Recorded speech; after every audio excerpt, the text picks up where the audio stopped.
Today we have a new product from Yamaha, the YDP-S55. We think the S stands for slim because it's a slim line, and it's one notch above their entry line and all of their pianos that feature a full cabinet and 3 pedals. Stick around.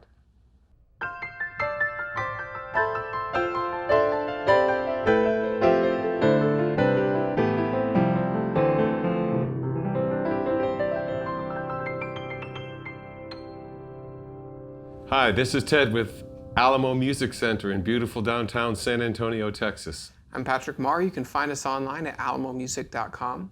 If you haven't already, please subscribe to our YouTube channels, check out our other videos, sign up for notifications, like our videos, leave us comments. We appreciate your support. We love to interact with you. This is the big brother to the other one we reviewed. The S35, the yeah. flat white one. So the YDP S35 is their entry point. That YDP S55 is a little bit bulkier, a little bit more volume, a little bit better key tops. But describe the Arius line to me. It's a unique place in the product spec arrangement. It is. The Arius line came out. I want to say it was around 10 years ago. It might be like 12 or 8, somewhere around there. It's about ballpark about 10 years. And originally it looked like this, and it was like a predecessor or a predated kind of thing before the Clavinova. Like if you're not ready for a Clavinova, you get one of these. Or like a more affordable, featureless Clavinova. It's got features in it, but not as much as a Clavinova. It was almost like their P series put with a case around it. Right, and then as the years went on, the Clavinovas got better and better and better and more like real pianos, even to where they started putting real actions in them. And so the Arius just started looking like the entry-line Clavinovas. And now they come out with 2 like pre-entry levels to the existing YDPs, the S35 and this one here that we're looking at, the S55, and they're like the original ones.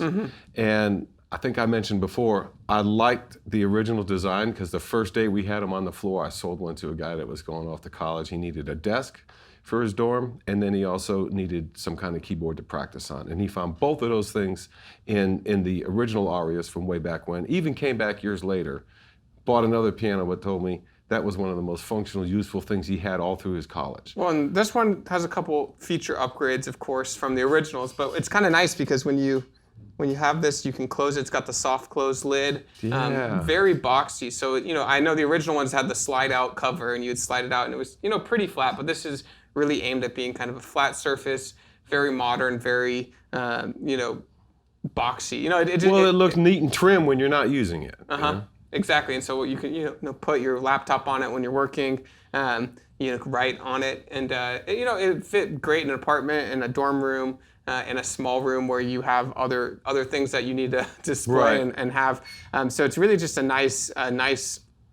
It fits nicely wherever it's going. To match the simple design, they put a simple, good quality sound card in there. I mean, it's got the CFX sample in it, and it's got 192 note polyphony. So if you're doing scales, you're doing exercises, and you're just trying to memorize piano literature, this is a very functional thing. It's a great practice keyboard. Yeah, it has the GH3 piano action on it, and this one actually has synthetic ivories and ebonies, so a little bit better on the touch. Just a little upgrade on the touch. From the S35. 2 20-watt speakers, so a little bit bulkier sound than the smaller one as well. Kind of fills the room, but it does feel better. It vibrates more in the cabinet, and you do get those vibrations through the keys in your fingertips, and it makes it feel like there's life in the instrument. Yeah. So we'll take a listen to it here. Ted's going to play through the 10 voices that are on board.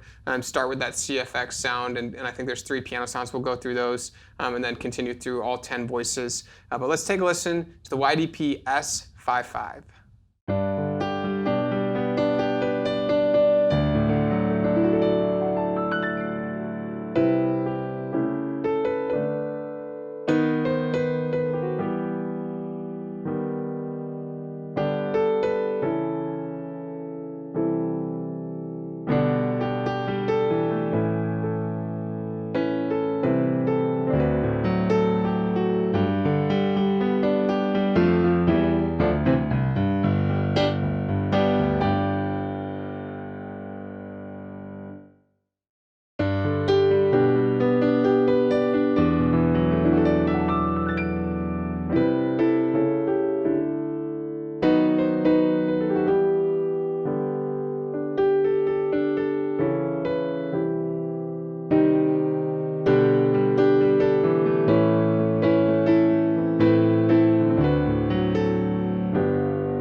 The one thing I can notice the difference and what I did like about the S55, not that I'm comparing it here with the S35, but it is in the same category.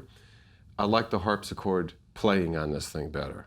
Why? I think it's because it had a snappier kind of thing when I was playing it, because I didn't play like a really smooth thing. But when I played the 35, and it come to find out, you told me this one had the ivorite key tops and the simulated wood. It's synthetic ivory. Synthetic ivory.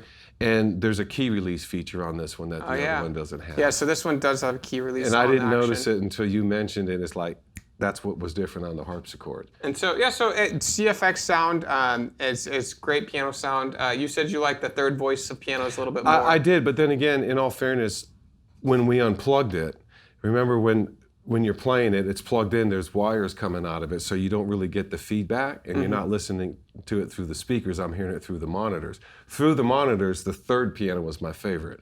In headphones or through the cabinet, the CFX is the one that I like. Okay, yeah, and so, the GH3, it used to be their Clavinova action. And that was a top-of-line action and when it's it came out. trickled down now. I remember that. And so you see it here in the S55. It's a great instrument, great starting instrument. This would be perfect for an office, workspace, a dorm room. If you are looking for 88 weighted keys, something that will get the job done, this is it. I call it a no-frills workhorse. Does not come with a bench. That is something that's, I think, unique to these S series in the YDP line, because a lot of the YDPs will come with a bench. Of course, it has the 3 pedals, it's ready to go, but this is something that you will have to add a bench or a chair or something that you might already have but might need to purchase additionally with this.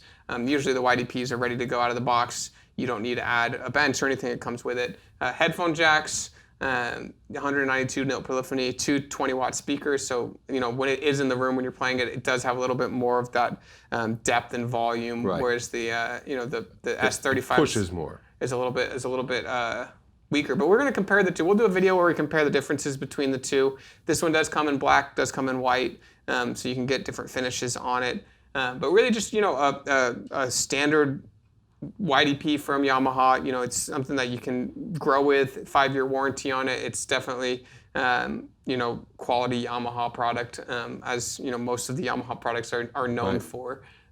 Comes in at $1599. And so, I think around that price range, you can look at the YDP 165, which is similar price point. You might want to weigh the differences. It's not going to be as sleek and slim as this S model, but it is going to be in the same price range and maybe have a couple different feature sets. It does come with a bench too, the YDP 165. So that's one that I would recommend taking a look at when comparing the two. Also, Kawai makes the KDP 120, which would be around this price range and might be worth looking at as well. So again, YDP S55. Make sure you guys are subscribed, because we will be comparing this against other similarly priced items as well as its little brother, the S35. Ted Barslew, I'm Patrick Marr. Thank you guys for watching.